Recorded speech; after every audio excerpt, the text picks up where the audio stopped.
Hey dudes, Khraze here, back into Marvel's Avengers, and today let's talk about the best possible stats that you can find on gear and the ones that you should definitely focus on if you truly want to maximize your character's potential. You might not know of this, or maybe you know about this, but there are several manufacturers in the game that come with different types of stats, and depending on these you might want to focus on the ones or the others, since this is going to influence how easy it is for you to make up a proper build. So let's jump into it with all of the details, and as always, a thumbs up on this video would be super appreciated. Now, as I've said, let's begin with the manufacturers. There are 4 of these in total, and this includes Stark Industries, Shield, Pym Technologies, and finally Hammer Industries.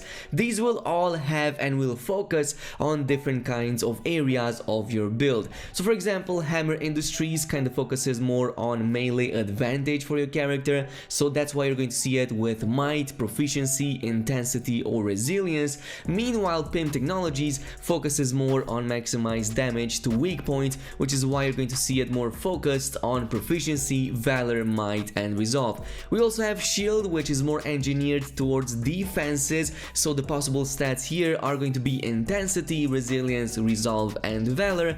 And finally, we have Stark Industries with a huge emphasis on effectiveness at a distance. So if you want to build a ranged character, you are going to go for Stark Industries, since it focuses on precision, proficiency, intensity, and of course finally resilience. Now you might be thinking that this sounds a bit convoluted and that these stats don't really tell you anything. Well, actually, let me explain you everything about these stats and the ones that you should in fact focus on. So there are 7 stats in total in Marvel's Avengers that are grouped in 4 categories or ratings. These are the melee rating, the range rating, defense, and finally the heroic rating. Now at first you might be tempted to just look at the ratings and try to increase them as much as possible, but in fact what you need to look at is at the raw stats that make them up. And this is why I want to focus on stats rather than on the ratings themselves. But with that being said and done, let's begin with the first couple of them, which are going to be the main ones. There are going to be some main ones and some secondary ones that I'm going to cover in this video. So starting with the might, this is going to be your main melee rating kind of stat. If you're playing as a melee character, this is going to be the primary stat that you will want to focus on. It's also going to have a secondary effect, which is the fact that it increases the ultimate heroic charge rate, which basically means how fast your ultimate recharges. You already noticed that just having this stat alone already gives you huge amounts of benefits, not just to your direct damage with the fist and whatnot, but also to how often you can use your ultimate. And not just that, it also has another effect that isn't listed, which is how powerful your takedowns are going to be, because the higher your might rating is, the higher the damage is when you're performing those finishing animations on the enemies. This is why this is going to be the best stat for heroes such as Hulk, Miss Marvel, Captain America with the Brooklyn Brawler build, and you can even go in with a huge melee rating for somebody like Thor.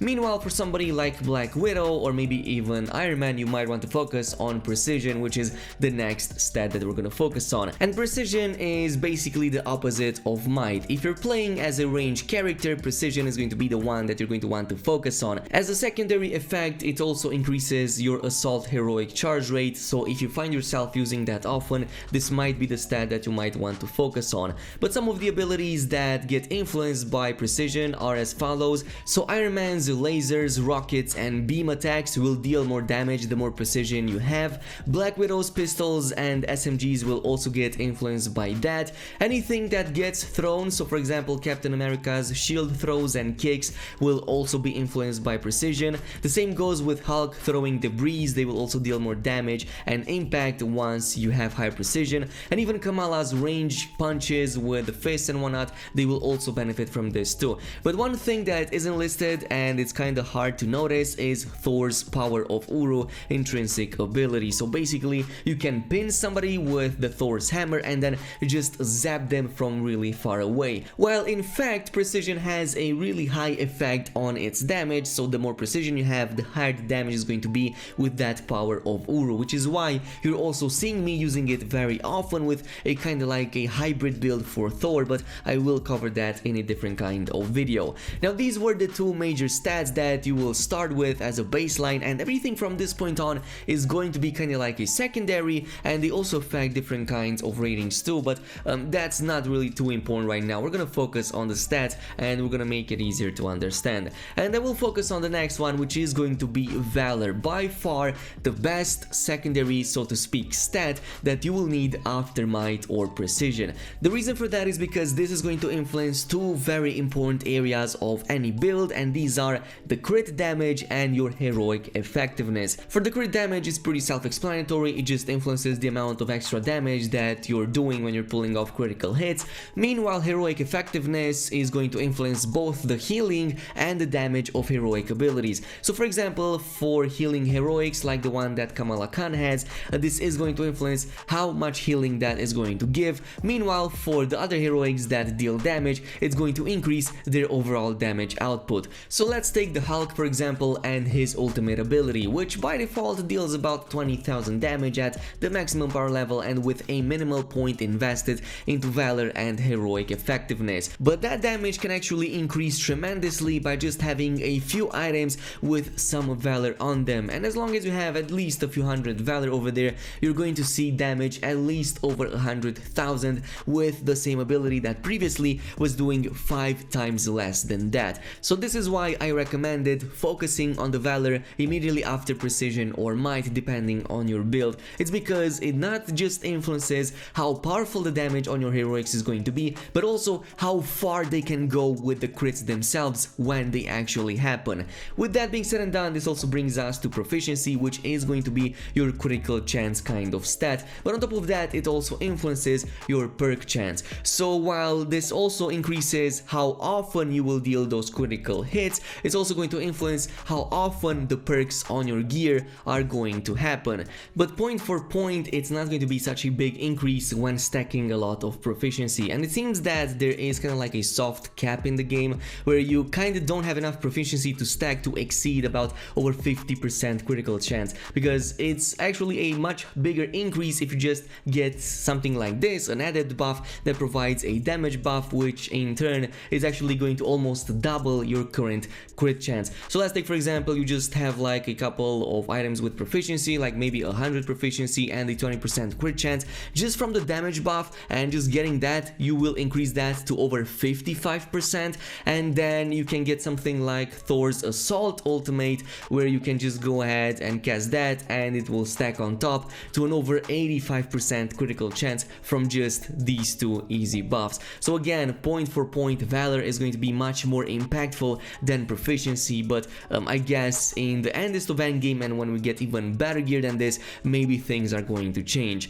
Outside of these, there are still a number of stats left, but I will go through these really quickly. Of course, in the defense rating, Resilience and Resolve are going to be the main ones that are going to provide well, as many defenses as possible. Between these, I would definitely focus on Resolve unless you're also planning to become a tank. So Resolve not only influences the amount of HP you have, but also its recovery over time. So when you're out of combat, when you're not engaging with the enemy, you're going to see that bar filling up slightly quicker. It's not much of a difference, even like a 250% bonus to that isn't going to make big of a difference, but having maximum HP higher is going to help you on the maximum challenge mode, especially since I fully recommend having at least 120 Resolve, since that's going to give you about 15,000 HP, and this is going to prevent any like instant kills and whatnot. For Resolve, you could also go for that, since it also influences the support heroic charge rate and it increases your armor, and I would definitely pick something like this on somebody like Hulk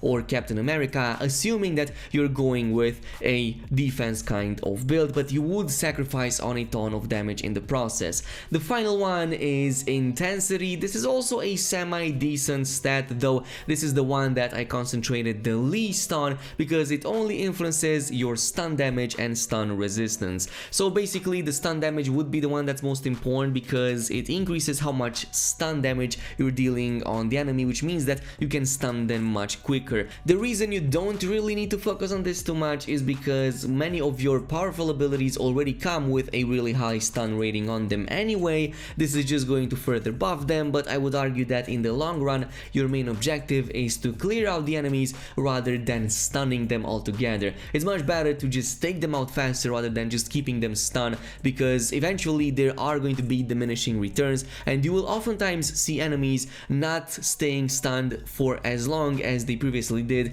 in the previous stun. And also that stun resistance isn't going to be that important when you're going to actually want to dodge incoming damage that can also one-shot you. Thank you so much for watching though. If you enjoyed this video at any point, also don't forget to comment, like and subscribe, and I'll see you guys in the next one.